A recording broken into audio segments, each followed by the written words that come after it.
ठाणे के quorum mall में आज सुबह तकरीबन 5:15 बजे एक तेंदुआ घुस आया, जिसे देखते ही सिक्योरिटी गार्ड अलर्ट हो गया और उन्होंने इस तेंदुए की पूरी चहलकदमी को तकरीबन 1 घंटा तक सीसीटीवी के कैमरे पर नज़ारा किया।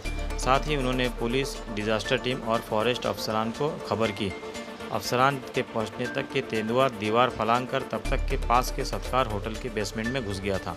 यहाँ तेंदुआ पानी की एक टांकी के पीछे जाकर बैठ गया, जिसके बाद फॉरेस्ट अफसरान ने उस तेंदुए को बाहर निकालने के लिए कुछ पटाखे दागे। पटाखे की आवाज़ सुनकर तेंदुआ जैसे ही पानी की टांकी के पीछे से बाहर निकला, फॉरेस्ट अफसरान ने उसे एक गाड़ी में कैद कर लिया और कैद करने के बाद उसे सही सलामत दोबारा उसके मकाम यानी जंगल तक पहुंचा दिया। एक फॉरेस्ट ऑफिसर ने बताया कि येऊर के नेशनल पार्क जंगल से ये तेंदुआ यहाँ नीचे आया था और अक्सर यहाँ पर जंगलात से तेंदुआ और दीगर जानवर शहर में दाखिल हो जाया करते हैं।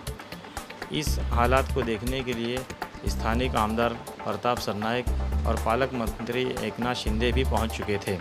उन्होंने भी तेंदुए को बाहिफाजत जंगल में छोड़ने का फॉरेस्ट अफसरान को आदेश दिया।